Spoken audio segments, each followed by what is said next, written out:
Good evening. One Nation's been caught trying to trade Australia's tough gun laws for cash from America's National Rifle Association.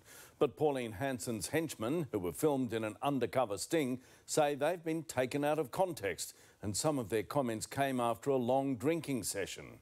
Here's political editor Chris Uhlmann. It was a sting 3 years in the making, and the target was One Nation. Dirty Harry, so you know what?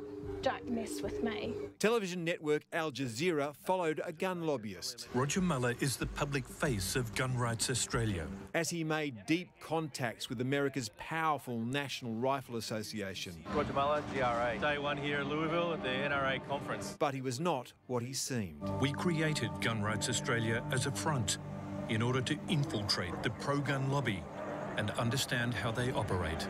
The fake activist then led One Nation Chief of Staff James Ashby and Queensland Senate candidate Steve Dixon on a trip to America to seek donations from the US gun lobby. If they threw $10 million at us, we win a heap of seats, a bunch of seats in the Senate. Their pitch to the Americans was a promise to use that power to change Australia's tough gun laws. We're not even allowed to own guns in Australia for self-protection for women.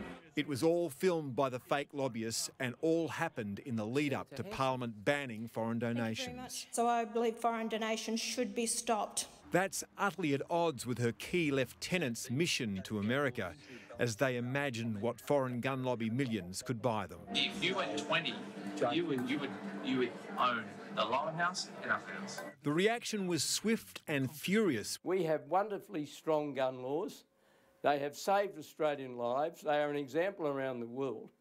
And for heaven's sake, don't sell them out. How dare they seek to trade those for money and votes from a foreign buyer? I think it was a betrayal of the Australian political system. But it added fuel to Labor's call for the coalition not to preference One Nation at the May election. He should just simply say they're going to put One Nation last. Something the Prime Minister won't do. I don't want their preferences, I want their primary votes. One Nation's response to being caught soliciting foreign donations is to call on the police to use Australia's foreign interference laws to investigate the TV network. Who was employed by a Middle Eastern country, AlJazeera, to come to Australia as a spy to infiltrate into Australian politics. But James Ashby knew last year that One Nation's secret mission to America was a risk. If it gets out, and rock the boat. On that point, his judgment was good. Perversely, this sting might do One Nation no damage at all.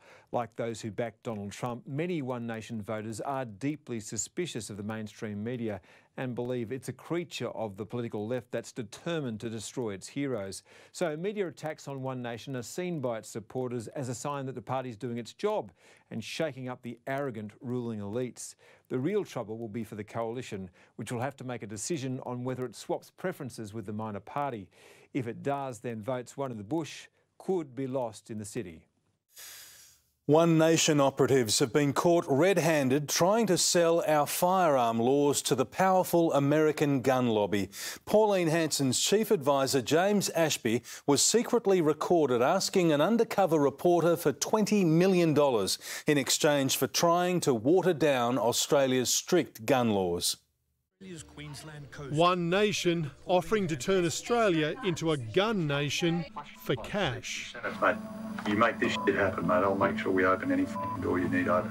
James Ashby, Pauline Hanson's Chief of Staff, and Queensland Senate candidate Steve Dixon caught by AlJazeera in an elaborate sting filmed in Washington last September by a journalist masquerading as a gun lobbyist. If One Nation could get $10 million, you'd pick up eight Senate seats. That guarantees you balance of power. I mean, that we have the whole government on board. Seeking that money from America's powerful National Rifles Association, the NRA, the payback softening our gun laws.